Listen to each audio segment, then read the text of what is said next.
Hello, hello. It's Sue from Aging Joyfully. I had jury duty yesterday, and I'm going to share my experience of that with you.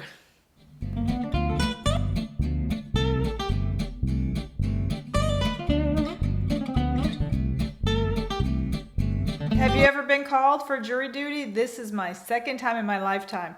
The first time was roughly around 4 years ago where we lived last. So this is my first time in this county. There's 159 counties in Georgia.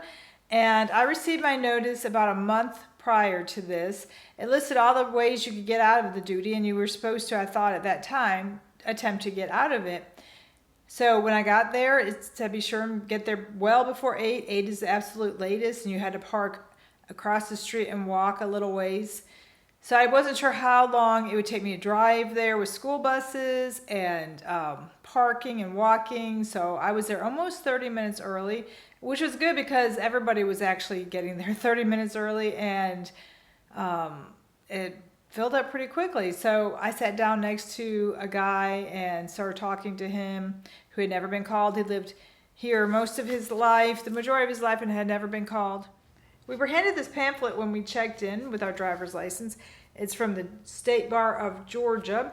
It gives you information. It's a juror's manual. It tells you, defines all the terms of who the plaintiff is, who the defendant is, why jury duty is important, and the procedure in criminal cases, proper conduct for a juror. We were divided into 3 panels. I was placed on the first panel, one of the lower numbers, so I thought for sure I was going to be called.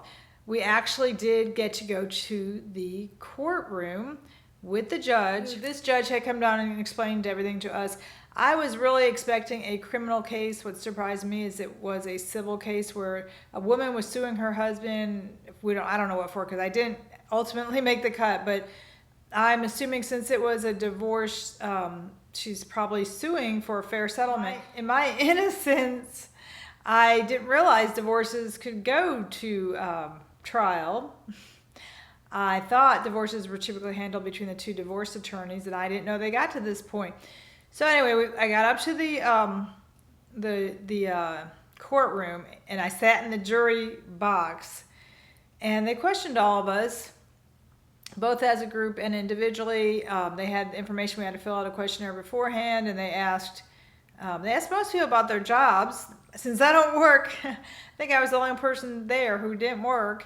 They didn't ask me about my job, and if they asked you about your job, they typically asked about your husband's job. And since I didn't work, they didn't ask about my husband's job. Then they typically asked about your kids. Did not ask about my kids or my grandkids. I thought it was odd. They really barely asked me anything except for how long I've been married.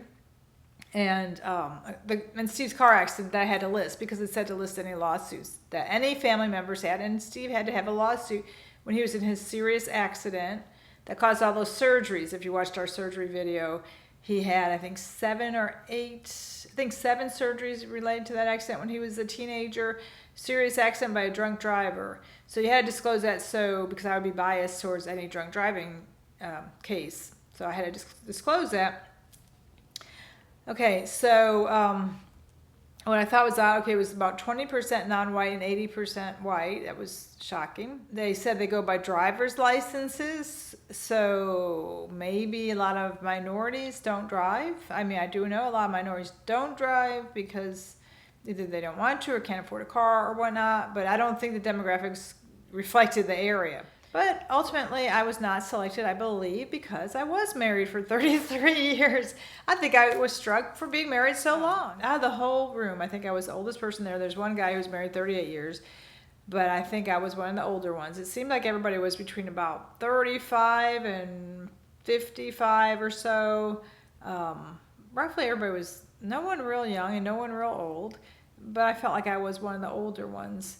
If you're over 70, you can get excused. If you are a full-time student, you could get excused.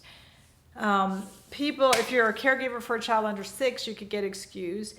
And if you don't live in that county, you could get excused. So once people discovered that in the jury holding pen, everybody started to say that they didn't live in that county, that was their parents' address. And I was thinking, well, it's a law to change your address, so I don't know if they're going to put that. I mean, that's a permanent record. They may put that on their driver's license, so when they get a speeding ticket or have an accident, and they're going to say, you still have this address and you don't live here, you may get a fine at that point. I mean, you could think I was smart lying or whatever, but then you could get a fine. You are supposed to change your licenses in 30 days. So I don't know. A lot of people got let go for that. When I was sitting in the big holding pen, the people next to me, it seems like, and this is true the last time I got called 4 years ago, everybody's just sitting up there thinking of excuses to get out of it. And ironically, these two guys I sat with yesterday or Monday were self-employed, so they were losing money. And the last time the guy was self-employed, he was losing money. I was losing money because I was a substitute teacher who didn't get any days off, so I had lost money. Overall, the experience was really positive because I learned more about the whole process. And we had to watch a film with Sandra Day O'Connor. I don't know how old that film was, but she said the importance of being on a jury, that you may need a jury one day. You don't think about, like I didn't think about a woman getting divorced needing a jury. I never thought about that. So we watched that and talk about your civic duty, but okay, so back to the jury holding pen. Everybody's trying to come up with ways to get out of it, get out of doing their civic duty. I thought that was pretty sad. Of course, nobody wants to be there. Everybody's inconvenienced. I mean, but overall, I mean, I learned a lot about the process, got to see the courtroom, which just felt so serious. No talking, just dead silence and just freezing cold and just very serious. I think it'd be a great field trip. I don't know if kids ever go there. But it just kind of helps you understand the whole process. And well, when I was dismissed for the entire week, whereas other people who were dismissed initially just because they didn't need them, they had to call in every day this week, and they might have to go back. The ones who were dismissed for not living in this county, they're dismissed for the week because they don't live here. One lady said English is her second language, and he didn't want to dismiss her. If you don't speak English, that was a reason. But because she understood him say that, he didn't want to dismiss her. But I've known so many people through parents of kids, and the kids, well, most of the parents of foreigners, or most of the parents who come from different countries, even if they speak English, there's a lot of slang or nuances that they don't understand. And I wouldn't think you'd want somebody in charge of somebody's life if they don't totally understand what's going on. But he was very reluctant to let her go, and I didn't understand that at all. I thought she was more valid than the ones who were saying they live with, that their parents' address is on their driver's license and they didn't change it. I thought she was a lot more legit. That's my opinion. But it was up to the judge's discretion. He ultimately did finally let her get dismissed. And there were still plenty of people left to choose from. I mean, at the end, we had so many people who got to just go home because they didn't even have enough cases. I have no idea how many cases they had because we were the first ones to leave the room. But I was there in the end about 5 hours, just sitting around. Not a lot to do. They did sell biscuits in the morning, which I didn't buy because I was afraid it would put me to sleep. I was so afraid of falling asleep since I was so nervous. I didn't sleep a lot the night before. And so I didn't want to eat that biscuit. Plus, I didn't want to upset my stomach. But I had eaten breakfast, and I had brought an apple. So I was eating that off and on. No eating in the courtroom, but you could eat in the jury holding pen.